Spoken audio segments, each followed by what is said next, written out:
presidents. And at the meeting, they had someone talk about this thing called the Linux operating system. He wonders, if my geologists don't know where the gold is, maybe somebody else does.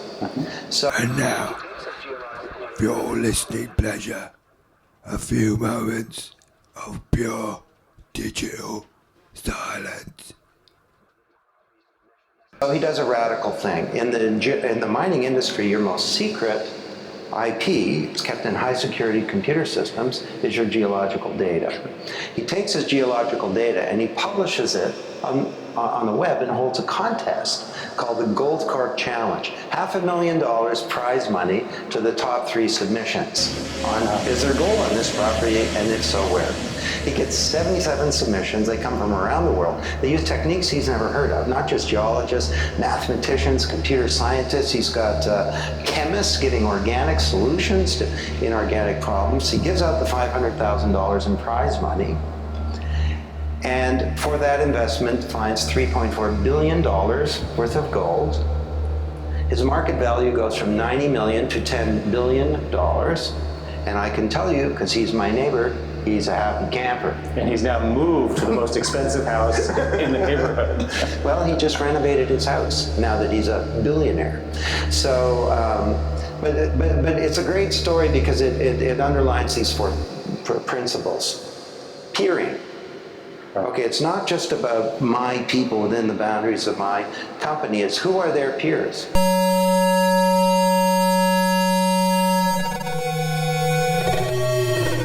You do not any longer bring a top physicist in or a top engineer in to tackle a particular problem in mechanics. You bring in people from biology and psychology. You bring them in from all over the management and you say, now here's the problem. You tackle it as a team. You're just closed off now. They work on it without any of the specialist knowledge. The specialist simply says, look, I've been up against that problem before, it's insoluble.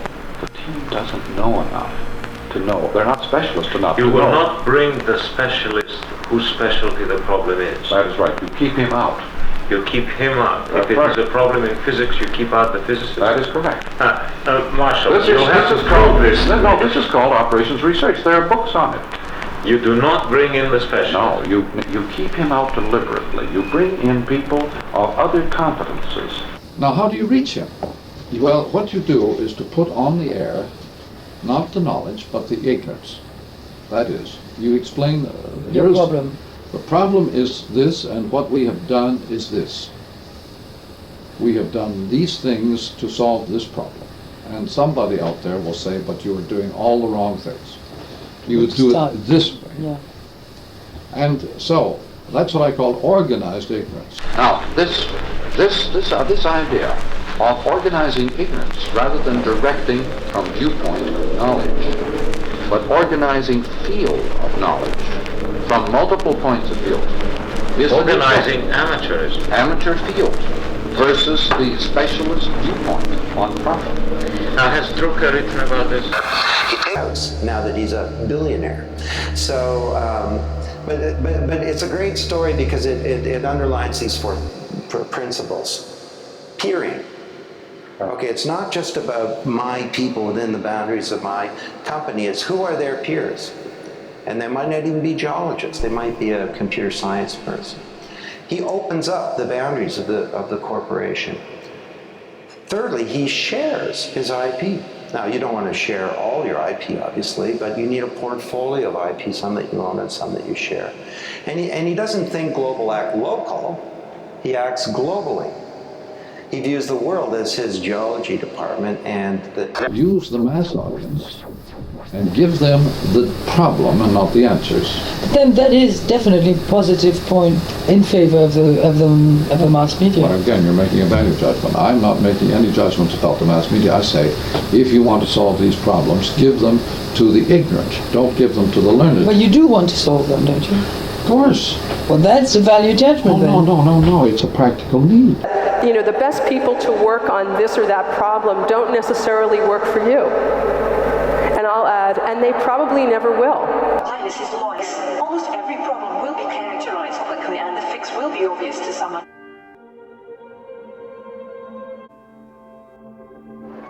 Yes, I know just what what you want. We don't carry that brand, but I think Gimbel's does. Let me see. Yes, here it is. I thought I noticed it before. $2.98. Looks like an exceptional bargain. Yes, it does. Thank you. Not at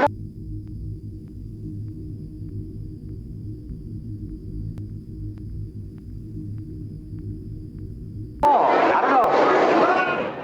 Depending on how much the individual is involved, they're actually also given pieces of the revenue.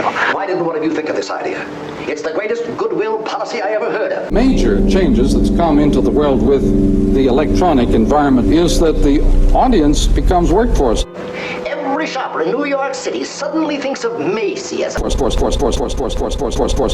And he gets a cut of every royalty that's sold, and this is now a quirky product that's sold at Home Depot. So that's a great example of co-innovation where crowds and companies are working together. Employees and customers start to look the same. thinking only of the welfare of the public. And what does that make Gimbel? Nothing but a profiteering money grubber. Well, two can play at this game. From now on, if we haven't got what the customer wants... Me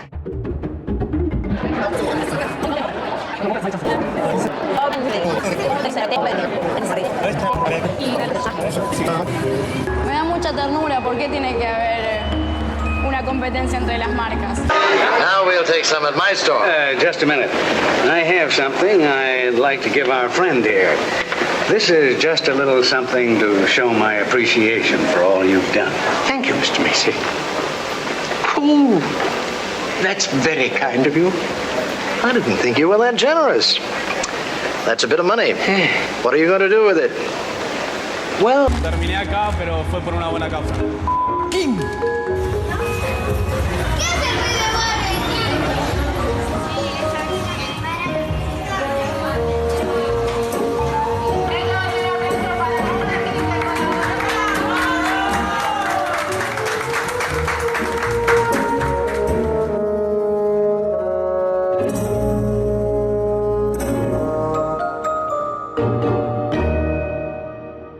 Send him back to Macy's. And what's more, we'll do the same thing in our stores in Philadelphia, Milwaukee, and Pittsburgh. I'll get to work on it right away. Imagine anything like that. I have a friend, a doctor. He's been very kind to me. He needs an X-ray machine. TV is an X-ray machine. It's not pictures. It's pure X-ray. The effect on the inner life of people is fantastic. It's an inner trip. The X-ray generations since TV, completely different people from before TV. It has nothing to do with the programs they watch.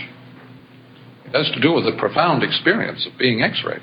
Oh, I don't think that's going to be enough. I'd better give you some... I'll make up the difference. Buy it through the store and get 10% discount. I can get it for cost.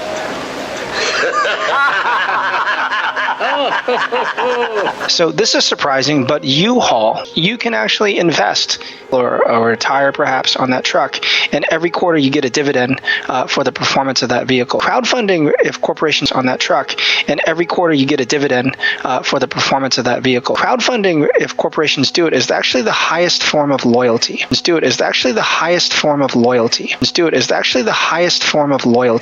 can get those fire engines at Schoenfeld's on Lexington Avenue. Only $8.50, a wonderful bargain. Schoenfeld's? I don't get it. Oh, I keep track of the toy market pretty closely. Does that surprise you, sir? Surprise me. Macy sending people to other stores. Are you kidding me? Well, the only important thing is... Pure.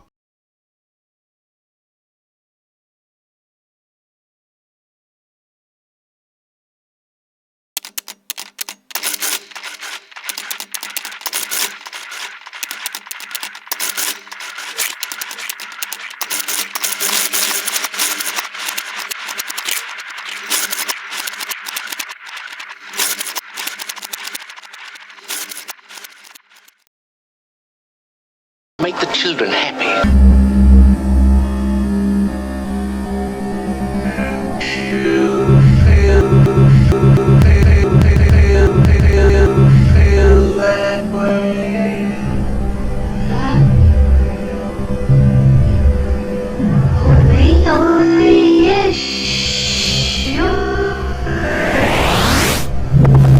But crowdfunding crowdfunding, if corporations do it, is actually the highest form of loyalty.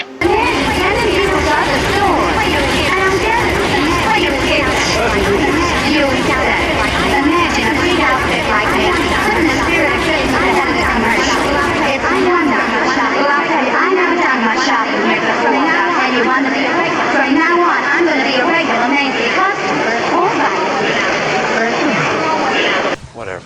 Defense rests. Everybody can fuck off. Except you. I didn't mean you, but those Thank two you, guys Richard. and him. You may be seated. You guys get the fuck out of the way, please.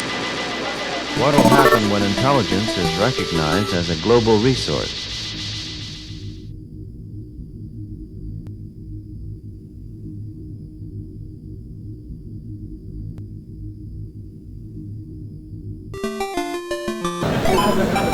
This kind of, this is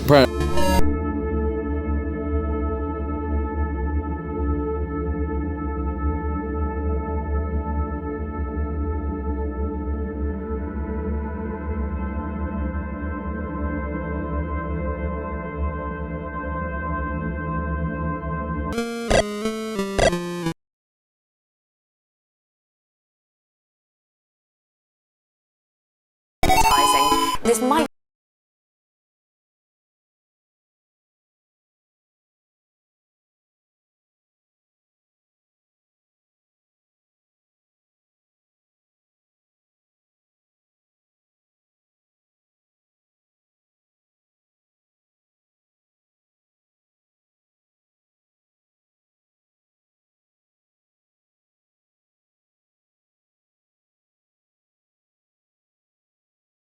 not just be only Google's problem to invest to ensure that the right adverts in the right place at the right time, but could this actually spread? Could people turn their attention away from this juggernaut onto other video providers?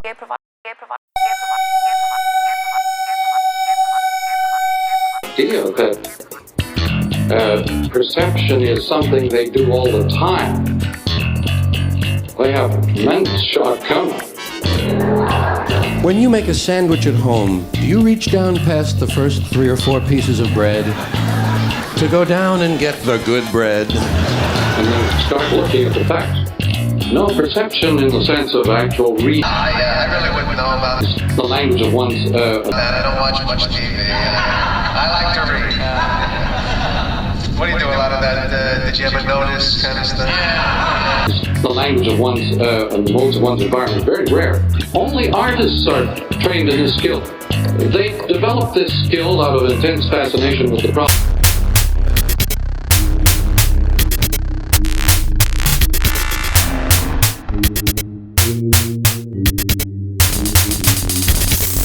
Who's the first person who's going to complain about this guy, this choice? Which person in society? Fascination with the problem, but they tend to specialize in one or another of the medium. Lo and behold, Richard Altman shows up with Kris.